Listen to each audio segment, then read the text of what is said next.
With Season 8 for the finals upon us, we did get a brand new update, so I'll cover all the details from 7.11. We also did get some new mentions from the esports teams and all the new details there. Of course, with that, we'll move on to the community section, which actually does include some dev notes, as well as a whole bunch more. What's up, World of Utopia, here back with another video. Today we're checking out all things the finals. So first off here, yes, we did get update 7.11. Oscar is finally back with us with the opening statement. He goes on to here to say that this week they've carved out a new store update with the Cardboard to Death set and a couple other additions. Head-to-head is still going strong though, of course, with the new contracts and new rewards there. Oscar does give his ending thoughts here representing the whole studio, where he says they're in full swing there at the office prepping for Season 8 of course, that they can't wait to show you all the new cool stuff that's coming. These statements also do basically match exactly what is on the website version as well, although there is one note here that you can take advantage of the Recruit and Rise program that will help both recruiters and prospectors gain rewards and bragging rights. So that program is still ongoing if you wanted to get some new recruits there.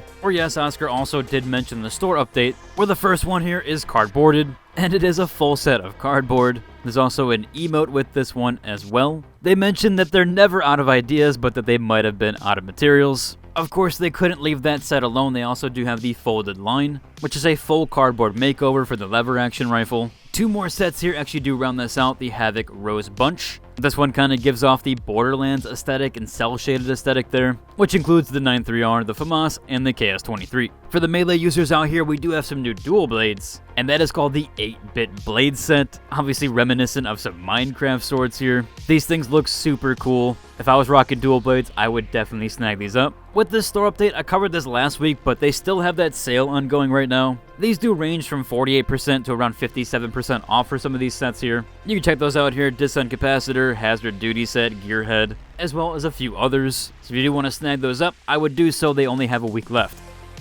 Moving on here, we have some updates that actually I don't believe were mentioned during any of the patch notes. Now, last time I checked the screen, I believe these weren't here, but obviously we do have the new esports menu. That's been there for a little while, but I do believe they keep updating this screen. At the bottom here, we actually do have a partners list for Alliance, Envy, Pulsar, and even Space Station Gaming. There has been some new partners that I will go over in a second here, but I do believe this bottom portion is new. Not 100% sure on that. I don't remember it being there, at least maybe not in one of the previous updates. So it seems like they are consistently updating the screen. I do believe they could utilize this menu a ton for the majors. We'll have to wait and see if they do utilize any of these features. I do believe one of the older Call of Duties even had it built into the game where you could watch some of the shows. That would be super cool if it was accessible from this menu. Of course, we'll have to wait and see though what features they do bring to it. Of course, speaking of the esports, as I said here, they have the 4 listed. However, we've actually had 2 more organizations confirmed. The first one here is KZ The Finals. They have said that they have officially partnered with The Finals as a team, so they are going to be in the tournament, and that is one of their partners. Another one here is NTMRGG,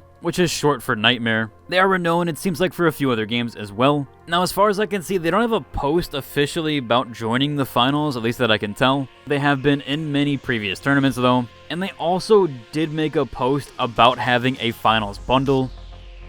Now, Rob already went over this, so we kind of know that there's going to be bundles for all the partner teams. However, their tweet about the bundle and teaser is actually a now deleted tweet, so I'm not going to show it exactly, as I'm not sure if that was supposed to be out there just yet. And since it was a deleted tweet now, it seems essentially that more than likely is the case. However, it is on the subreddit. That one hasn't been taken down. There is a few postings about it also in the Discord, and those currently weren't taken down. But again, because there's some confusion there, I'm not going to risk it and show the exact tweet. But yeah, as we do know, there are partners getting their partner bundles, and especially for the ones that have been confirmed so far, it does seem like they are working on those currently. We do have one more mentionable here with the esports. They actually did post this up now, the Finals Grand Major Open Qualifier Phase 1 and Seeding Stage 1. Right now, it does mention the tournament is back full again. So if you do recall, last time they actually removed some participants from it. Those were because some teams weren't filled just yet. You did have to have all 3 members. Well, currently, as I mentioned, they do have 512 of 512, which is actually the max capacity that FACEIT does allow for a tournament. With that, though, they do have some details here. There is a check-in time. So for those of you that are in this tournament or participating in it, you need to make sure that you do check in tomorrow. You will have until August 30th at 1300 CDT. So that seems like it does start at 5 a.m. Central Time. Hopefully they don't mean CET here, but that should be 5 a.m. Central, 6 a.m. Eastern, or 3 a.m. Pacific.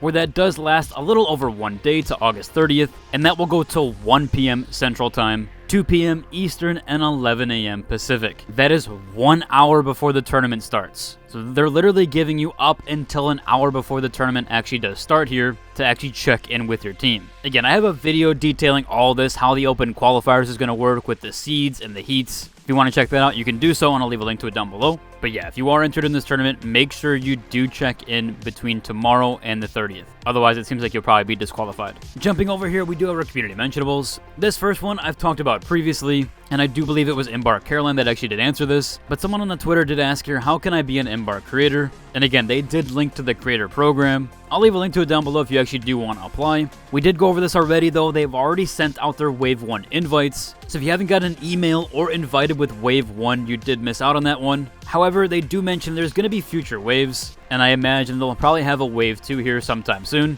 So don't worry, you can still apply for that now, and they mention that you don't need to reapply, that they will keep you as a placeholder for right now. So essentially, you don't have to reapply with each and every single wave. It's just a one-time thing that you can leave locked in there, and then if they ever do select you, you'll receive an email.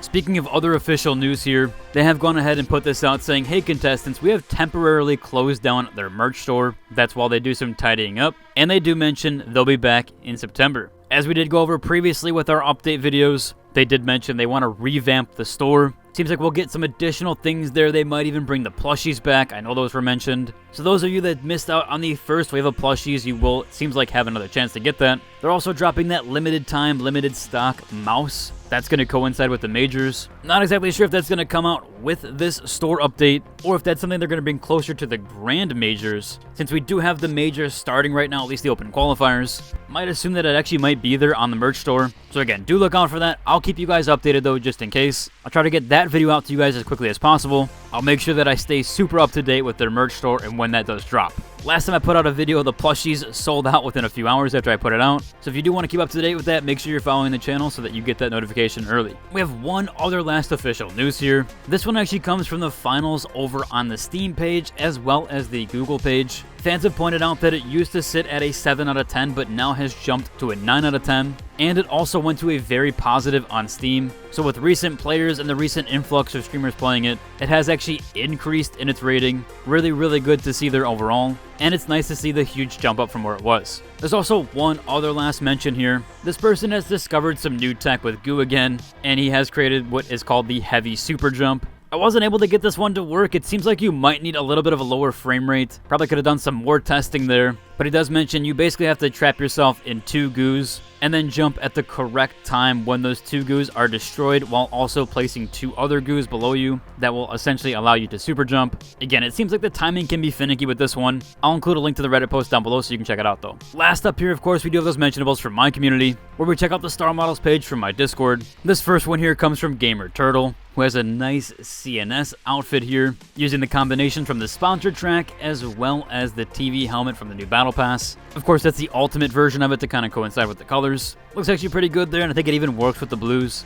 Next up, we have one here from Crisscross Applesauce. At least I think that's how he kind of mashed up his name here. Again, another TV helmet remix here. But I actually do like this one because it does use that OG helmet and some really good and well-placed highlights for these colors. Definitely matches the trim of the helmet overall. Next up here we have one from Hez, rocking the full sponsorship and G-Mode track outfit and a nice little touch with the badge. Fourth up here we have one from GrimWill87, and he's calling this one Terminator Z Reflection. Definitely reminds me of Terminator 2. Or this one might be referencing the Terminator from the anime. Nonetheless, still really cool there, and I like that it kind of matches both of those aesthetics. Last but not least here, we have one from Sponky, where we do finally see a cosplay from the Squid Games. And yeah, this one works so well, especially with the numbers. Hits on everything there. This is super cool to see. He also does have one more here to highlight one of the characters. I haven't seen the show, so I don't know who this is. But of course, matches his tuxedo outfit. Overall, though, it should be all covered for today's video. If you enjoyed, like, subscribe, and until the next one. Deuce!